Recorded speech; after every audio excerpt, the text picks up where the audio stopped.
welcome everybody. My name is Sarah Snell Cooke. I'm your host here, of course, at the Credit Union Connection. I'm here today with Will Timilty. Welcome. Hi, Sarah. It's great to be here. Yeah, you're a maybe a threefer at this point. I think. Um, so Will is the CEO at Rapid Finance, and why don't you go ahead and give a little more introduction to yourself and your company? Yeah, something's good, Sarah. So we are a provider of capital to small businesses across the United States. In addition to the capital we provide in the forms of loans and lines of credit, we provide technology to other small business lenders that either have existing programs or want to start a small business lending program. We've been around for about 20 years, so we've been doing this for a while, and we've figured out a couple of things that can be helpful. Cool. Yeah. So, the research that you found and sent over to me said that fraud against small businesses has increased 70% since COVID. That was just an astounding number I saw. So why are these businesses so attractive to fraudsters? So I think it's really the lenders, right? So the lenders are the ones who will incur the losses if fraud is not detected. And historically, small business lending has been a brick and mortar operation. The small business owner has a checking account with their bank or their credit union. They walk in, they apply for a loan or a line of credit, or maybe they're doing it via credit card with one of the big credit card providers, a Capital One or a Chase or someone like that. Um, there are companies like Rapid that have been online lenders to small businesses, but they have been less. It has been a sector that has not had as much awareness. In the pandemic, the federal government had two really large small business lending programs, the Paycheck Protection Program and the Economic Injury Disaster Loan Program. Of course, during the pandemic, everything was online. Mhm. And I think that really opened up both the awareness for legitimate small businesses that you can go online like consumers can to seek capital that you need for your business. But of course, it also raises the awareness of the fraudsters who are out there. Yeah, yeah. And they get it always seems like there's a positive and a negative to whatever it is, such as AI. That has definitely helped fraudsters scale their operations. I don't want to call it a business, but I guess it is, but against legitimate businesses and their lenders. So, and it can help, and but it also can help credit unions avoid fraud. What sort of impact can using AI have on this type of fraud? Yeah, so there's a variety of things that you can do with AI. AI is a sort of foundational technology that you can build into your lending processes in a lot of different places. It can help you automatically read documents so you don't have to have people do it. It can review those documents to see if they look like other legitimate documents or whether they look like they may be fraudulent. Um, it can also look for patterns across your data. That is something that we spend a lot of time here at Rapid doing in our systems, where we will get a new application. That application will come with a number of data elements that are required, like business name, business owners, tax IDs, right? Those sorts of things. We will go to third-party data sources to validate all of those elements. But then we'll take all of that enhanced information and we'll compare it to every other application that we've seen in the last, call it, decade or so. And we use our AI driven identity and fraud mitigation platform that we call Links to identify those related applications, determine which data elements they are related by, and if there are indicators of fraud that are associated with any of those that might be related, we will propagate those to the applications that you're looking at today, right? So AI can be used to find those patterns and highlight to your loan officers or underwriters where there is potential fraud that they should investigate. And so, yeah, I mean, that all sounds like great things that would be very, very beneficial. How do you address the skepticism, though, that about relying too heavily on AI? Yeah, so right, we all read or seen the things where sort of AI goes sideways and gives you nonsensical answers. The technology for AI, sort of the underlying technology, is moving at an incredibly quick pace. So the improvements are profound. Uh, Mm, However, if you're training an AI model, it's only going to be as good as the data set that it is trained on. And mm, so, if you have dirty data, unclean data, messy, disorganized data, and in particular, you haven't tied the outcomes that the model needs to understand what it's looking for, your model's not going to be useful for what you're doing. And I think, based on conversations that I've had, that is the biggest challenge that most financial institutions have in using AI in this particular kind of way, is that their data is, frankly, it's kind of a mess in most cases.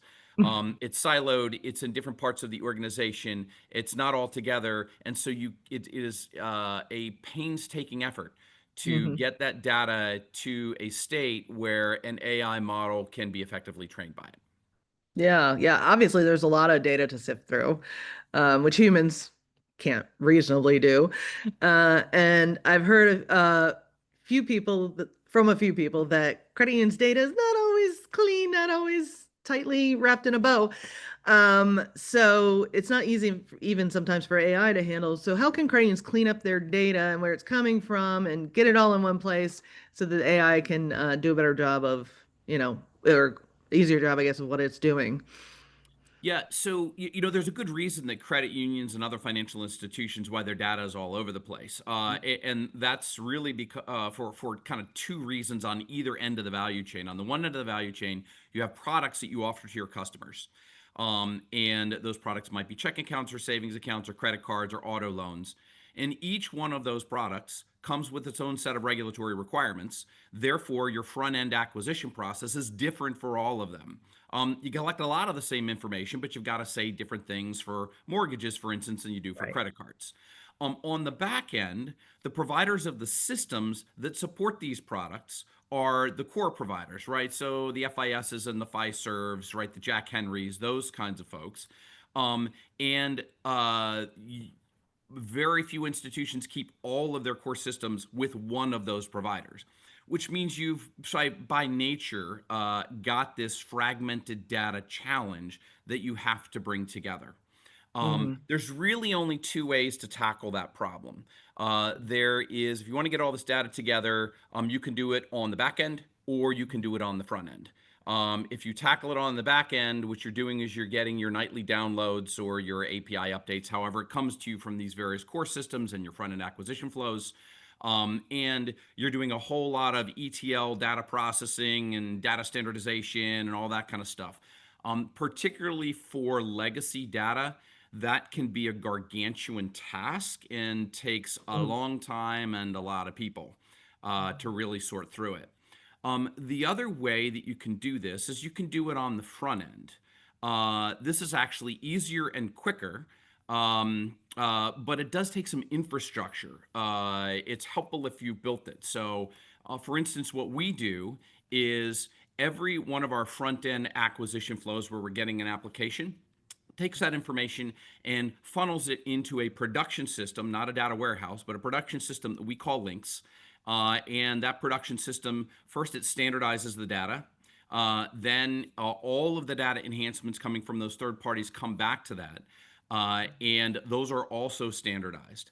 And by doing that through all of our different flows with all of our different products, we have created an application data layer that is clean, it's consistent, and doesn't change over time. Importantly, it's a production system. So we don't have data analysts going in there and running a script or trying to do reporting off of that. We can spool the information out for all those purposes, but it's locked down so it doesn't get corrupted. What we Yeah. use that for is we get that periodically every couple of hours, right? We'll spool out the latest updated information, and then we can put that into a clean data warehouse that our data scientists can work from. Okay, yeah. And I'm sure that's very helpful having that already done for you. But so now, how can credit unions balance security with the need to grow their loan portfolio, how do you ensure that credit unions aren't necessarily turning away legitimate business borrowers?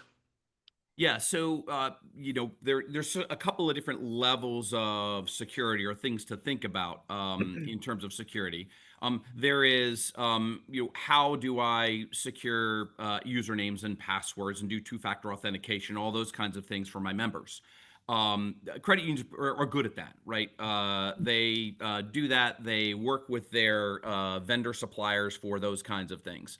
I think what you're really referring to is how do I determine whether I have an illegitimate or fraudulent applicant that's coming in, right? Hmm. On the small business side, it's really a bit of a more complex problem than on the consumer side. If you have a consumer that is opening a new account or applying for a loan, really the tax ID or the social security number is the primary key, right? And it's like, okay, if I can validate that and I can attach that to this person that I'm speaking with on the other end of the phone, either through interviews or out of wallet questions or however else I do that, then you've kind of got some pretty good assurance that the person is who they say they are when they're making the Hmm. application.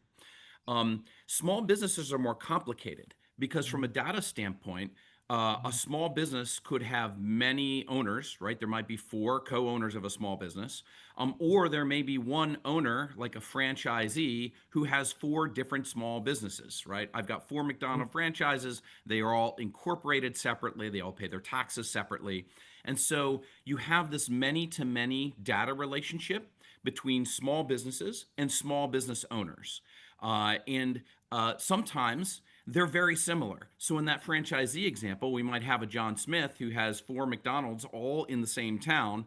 In really, the only thing that's different between them is they're at different addresses and they have different tax IDs, but they're all called McDonald's. Right. Right. So it can be difficult. So really managing that data well and knowing what data elements are in common with other things can help you determine whether this is John Smith with one of his real McDonald's or somebody else claiming to be John Smith who says, "Hey, now I have a fifth franchise here, and I'm trying to get a loan for that particular fictitious business." Okay. Yeah, that makes sense. It's so sad, like the fraudsters, if they're often brilliant if they had just put it toward good, right? Um, but also one of the things with AI is not just the technology itself, but also the people that are working with it and around it. Um, so there's the people, the culture to Mhm. kind of shift. How do you suggest credit unions handle that? Yeah, so I think from what you read in the headlines, there can be a lot of fear around AI is coming for everyone's job. I think I expect what we will learn over time as this whole AI boom plays out is it will make things much more efficient in certain areas. But we're still going to need humans, right? We're going to need people to do a lot of the thinking, a lot of the training, a lot of what should I be asking AI to do. Um, Hmm. Even on the software development side, when we develop new AI modules for our various systems, we do those, but then we need traditional software engineering to put a wrap around that to fit in the rest of our business processes. And Hmm. so there is, I'd say it's like the next extension of tools and capabilities in the world of technology that is really useful because it can do some things that historically computers have not been able to understand. And Hmm. it can do it faster, it can do it more reliably. But it's really a partnership between the people and the AI that makes it work. Yeah, yeah, I agree. As a writer, I was a little concerned at first, but I totally see that happening. So looking ahead, what's the largest blind spot that credit may have when it comes to business lending fraud? So I think it depends on as a credit union, where are you with respect to small business lending? There are some credit unions that do a lot of small business lending, some that are thinking about doing small business lending but are not doing it today, and there are others who are that's just not part of their strategic outlook, right? Not something that they're Hmm. looking to do.